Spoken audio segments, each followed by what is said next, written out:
So you can have a zero discount rate, but the key is all cash flow streams eventually go to zero, right?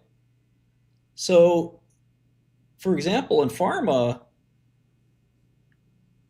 the cash flow stream of a drug is virtually guaranteed. People are going to stop taking the drug.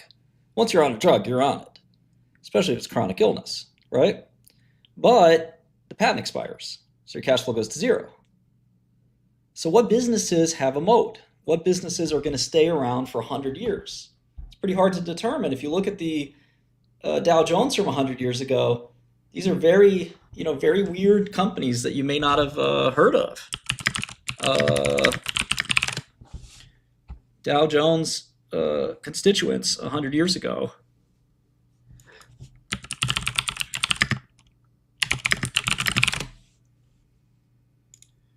Let's look at them.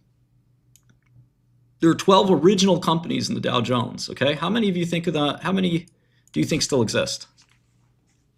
American Cotton Oil, American Sugar, American Tobacco, Chicago Gas, Distilling and Cattle Feeding, GE, Laclade Gas, National Lead, North American, Tennessee Coal and Iron, U.S. Leather, and U.S. Rubber.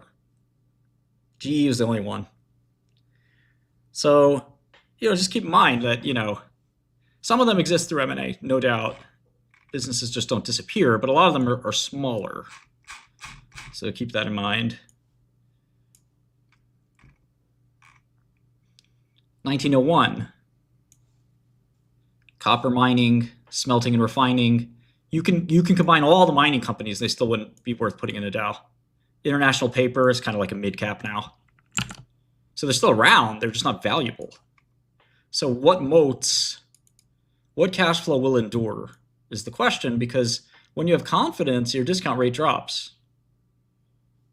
UNC status. Banks could be good, but banks depend on management. You make bad loans, that's the end of the bank. So that's not really a moat. It's tough. Steel, well, technology changed steel. Steel will become a little less important. Nothing stays forever. God did. That's the moat. God.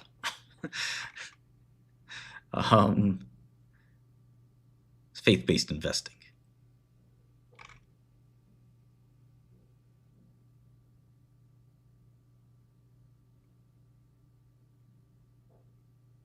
The People's Gas, Light, and Coke Company. De cocaína, apparently.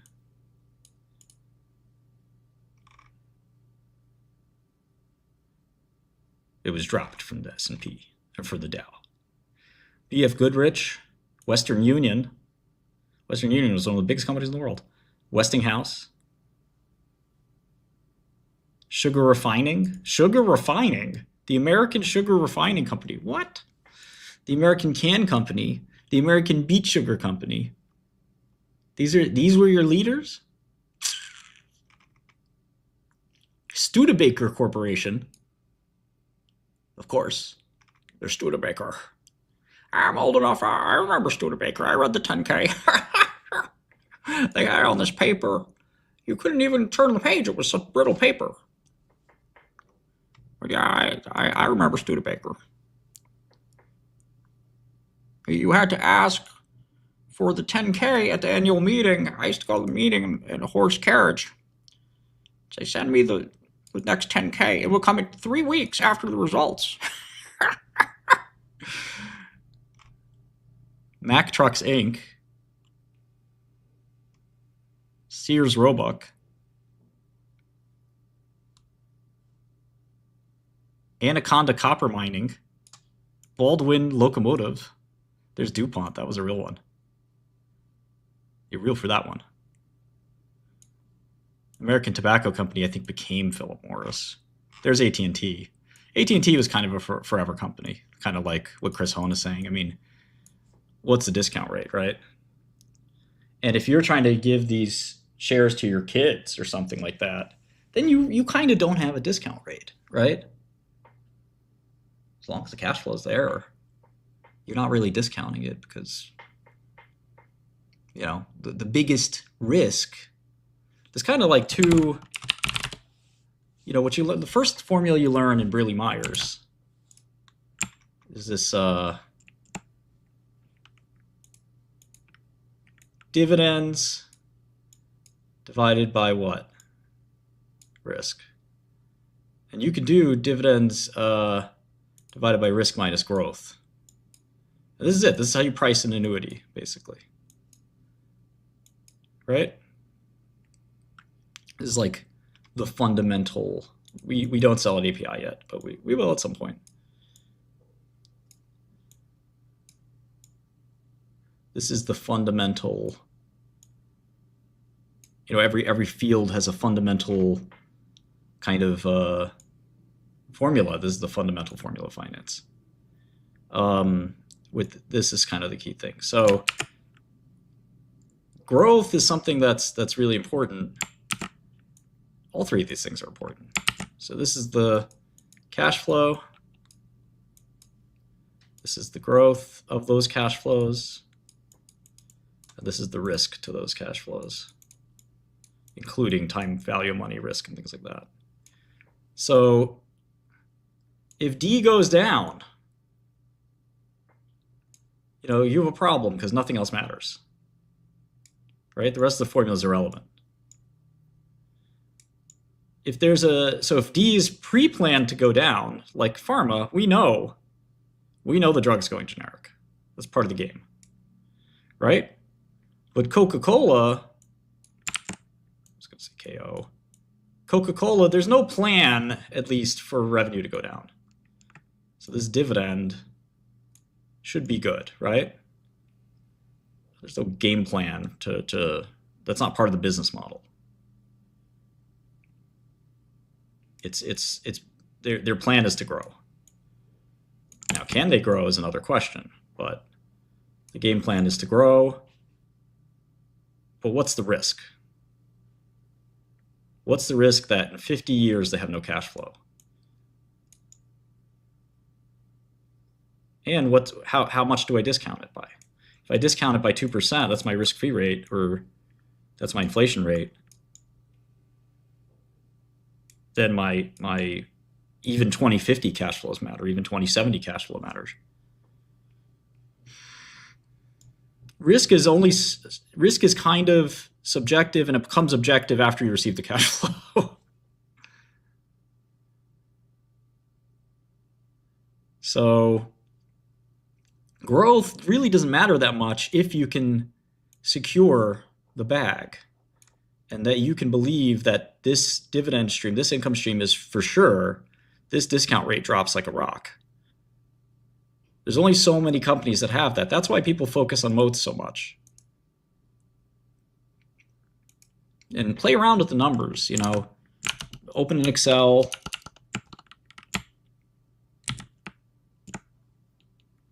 What's going on with CoreWeave? CoreWeave's just insane. Up, down.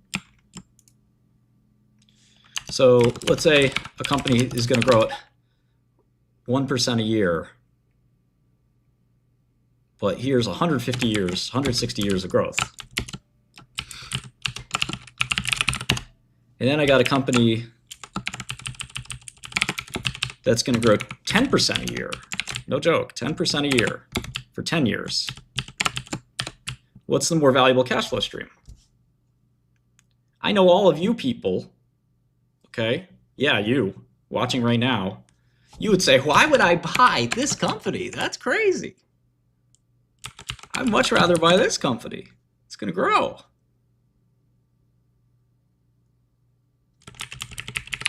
Let's do the math. Yeah, you people.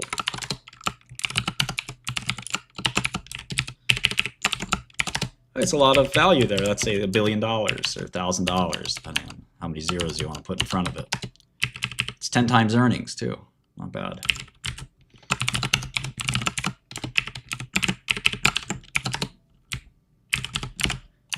This no growth company is worth 8 times more, simply because you can see that it's going to be around.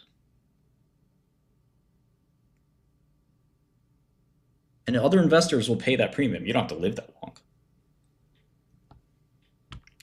What happens if the fast growth company just has a decay in cash flows? It doesn't go to zero, but it just decays. Doesn't change much. Doesn't change much. Added 30–40% to the matter. What if it starts declining really slowly? It's still going to decline to zero. That's the problem.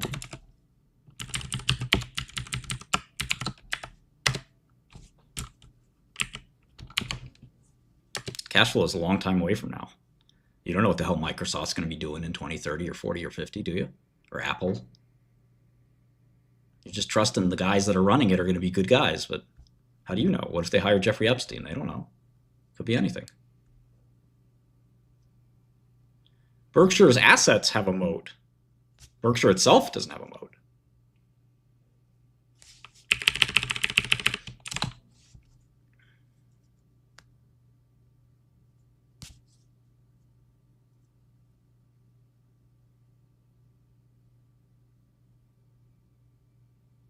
You guys aren't listening or processing this. It's the risk. It's the risk to the cash flows that matter. And that is embodied in the discount rate. If you discount the cash flows at 7%, you're saying that there's a good chance these cash flows won't show up.